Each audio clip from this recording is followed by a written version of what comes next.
नमस्कार दोस्तों, से राधे।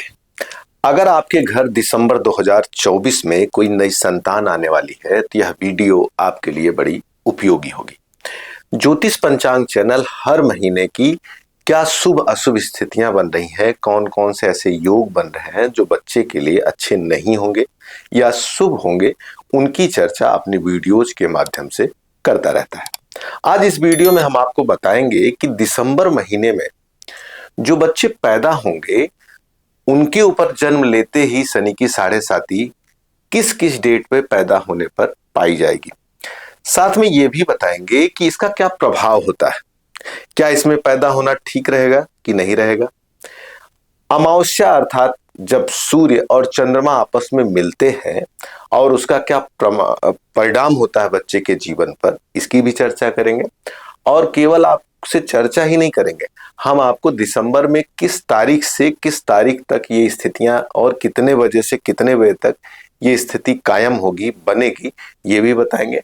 और ये जो डाटा हम आपको देंगे ये आपको बाकायदे बनारस के पंचांग से, ऋषिकेश पंचांग का डाटा है जो एक प्रमाणित पंचांग है। स्थान विशेष के अनुसार इस समय में थोड़ा सा अंतर आता है। ये वीडियो के माध्यम से आप लोग समय को थोड़ा सा जान पाते हैं, जिससे होने वाले जन्म में अगर डॉक्टर से बात होती है तो समय आगे पीछे की स्थिति बनती है। कई बार डॉक्टर बोलते हैं कि नॉर्मल डिलीवरी होने के चांसेस बहुत कम है, बच्चा ऑपरेशन से ही पैदा होगा।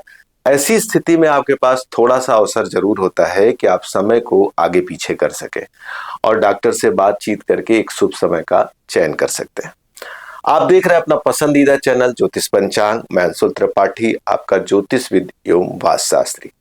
अगर आपको अपने बच्चे के लिए अच्छा समय निकलवाना है तो दिए नंबर पर कॉल करके आप हमसे सीधे बात कर सकते हैं।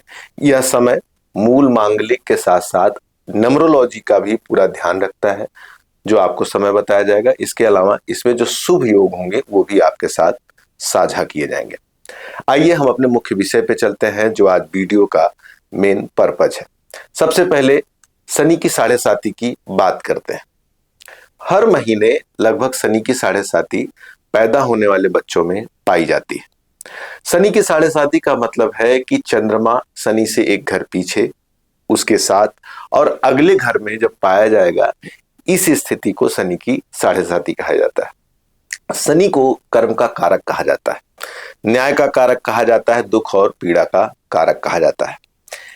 शनि की साढ़े साती ऐसा नहीं है कि बच्चे के जीवन में जन्म के समय नहीं आएगी तो कभी नहीं आएगी, ऐसी स्थिति नहीं है। वो आएगी ही आएगी। बस ये है कि जन्म के समय जब आती है तो दो स्थितियां होती, एक पॉजिटिव है एक निगेटिव। पॉजिटिव ये है कि जन्म के समय ही साढ़े साती बीत गई, बच्चे के जीवन में स्ट्रगल, प्रॉब्लम्स, ये चीजें नहीं रहेंगी। लेकिन जन्म के समय शनि की साढ़े साती होने के नाते थोड़ा सा जुकाम या थोड़ा सा हेल्थ लेकर परेशान रखता है। लेकिन ज्योतिष का एक मत और मानना है कि जन्म के समय साढ़े साती बालक को उतना परेशान नहीं करती है। आइए डेट वाइज हम बात करते हैं कि किस तारीख से किस तारीख तक शनि की साढ़े साती रहेगी। बोर्ड में साफ साफ अंकित है, 4 दिसंबर 2024 को चंद्रमा मकर राशि में प्रवेश करेंगे। इस समय शनि कुंभ राशि में है, अर्थात चंद्रमा जब एक घर पहले मकर में आ जाएगा तभी से शनि की साढ़े साती शुरू हो जाएगी।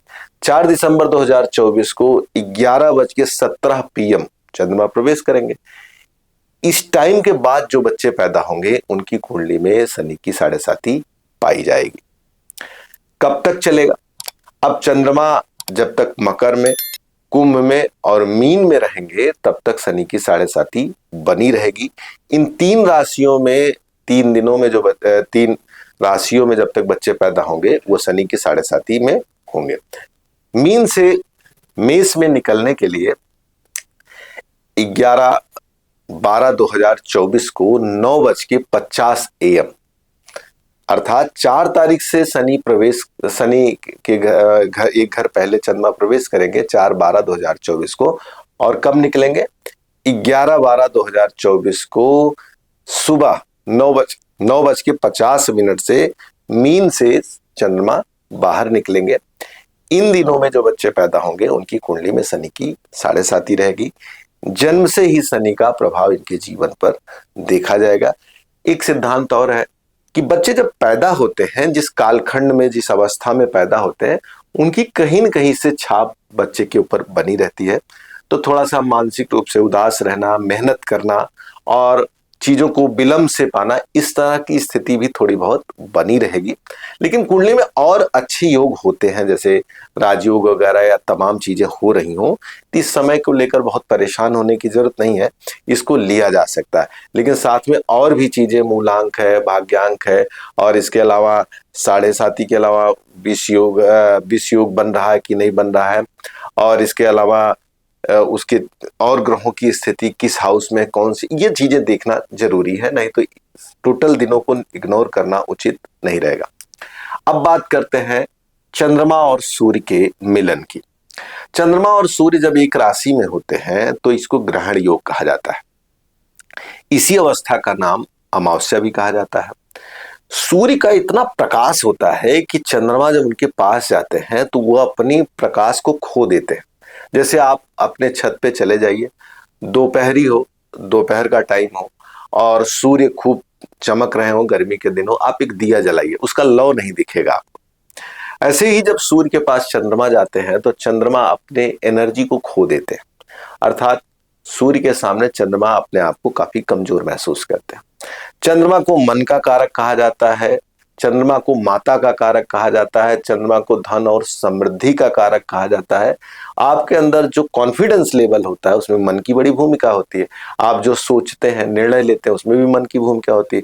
जिनका चंद्रमा कमजोर होता है और डिसीजन पावर कमजोर हो जाता है, बिना किसी से दूसरे से मोटिवेट हुए वो जल्दी काम ही नहीं करते, खुद से डिसीजन लेने में उनको काफी तकलीफ आती है। और यही नहीं, चंद्रमा कमजोर हो तो बचपन में भी काफी स्ट्रगल होता है, जैसे कैसे हेल्थ वाइज प्रॉब्लम होती है, माँ के हेल्थ में दिक्कत आती है।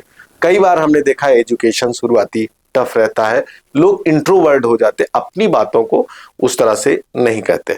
चंद्रमा कमजोर होता है तो पानी से प्रॉब्लम होती है, अधिक से सर्द गर्म की प्रॉब्लम होने लगती है। तो दिसंबर में चंद्रमा सूर्य के कब पास आ रहे हैं, अगर हम इसकी बात करें डेट वाइज, तो बोर्ड में साफ साफ लिखा है 29 दिसंबर 2024 को 11:27 PM को। फिर से मैं रिपीट करता हूं, 29 दिसंबर 2024 को 11:27 PM को चंद्रमा धनु राशि में प्रवेश करेंगे और सूर्य भी धनु राशि में रहेंगे। और जब चंद्रमा और सूर्य मिलेंगे तो सीधे सीधे ग्रहण, मतलब चंद्रमा अपने बल को काफी हद तक कम कर देंगे, अस्त हो जाएंगे, ग्रहण नहीं अस्त हो जाएंगे, चंद्रमा अस्त हो जाएगा। तो उसके साथ रहेगा, तो उसके बाद कब निकलेंगे, जब तक रहेंगे तब तक ये दिक्कत रहेगी। 1 जनवरी 2025 को, अर्थात अगले साल, सूर्य के साथ 24 में आएंगे और 25 में निकलेंगे। कब निकलेंगे? 6:56 AM को जाके चंद्रमा सूर्य का साथ छोड़ेंगे। तो इस कालखंड में जो बच्चे पैदा होंगे, कहीं न कहीं से चंद्रमा और सूर्य के इस मिलन से चंद्रमा कमजोर होगा सूर्य के नाते, तो एज अमावस्या तिथि भी इसी में क्रिएट होती है और क्षीण हो जाता है चंद्रमा का बल। तो ये दो बातें हमने आपको दिसंबर महीने के बारे में बताई। इन दोनों चीजों को देखकर आप अपने आने वाली संतान के लिए समय को निश्चित कर सकते हैं, एक अच्छे समय की तरफ अपने बच्चे को आगे बढ़ा सकते हैं।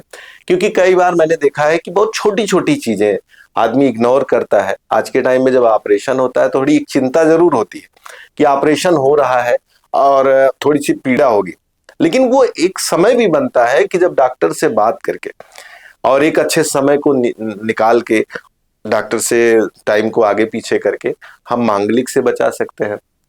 और विष योग, ग्रहण योग, साढ़े साती या मूल और अच्छे शुभ अंकों को खोज सकते हैं, जिससे आने वाले समय में बच्चों को इन चीजों से थोड़ा सा सुरक्षा रहे। तो मित्रों, अगर आपको वीडियो समझ में आई हो, अच्छी लगी हो और आपने अंत तक देखा हमारी वीडियो, हृदय से धन्यवाद। कुंडली दिखानी है, वास्तु के बारे में जानना है या एक अच्छा समय निकलवाना है, तो दिए नंबर पर कॉल करके आप हमसे सीधे बातचीत कर सकते हैं। नमस्कार, से राधे।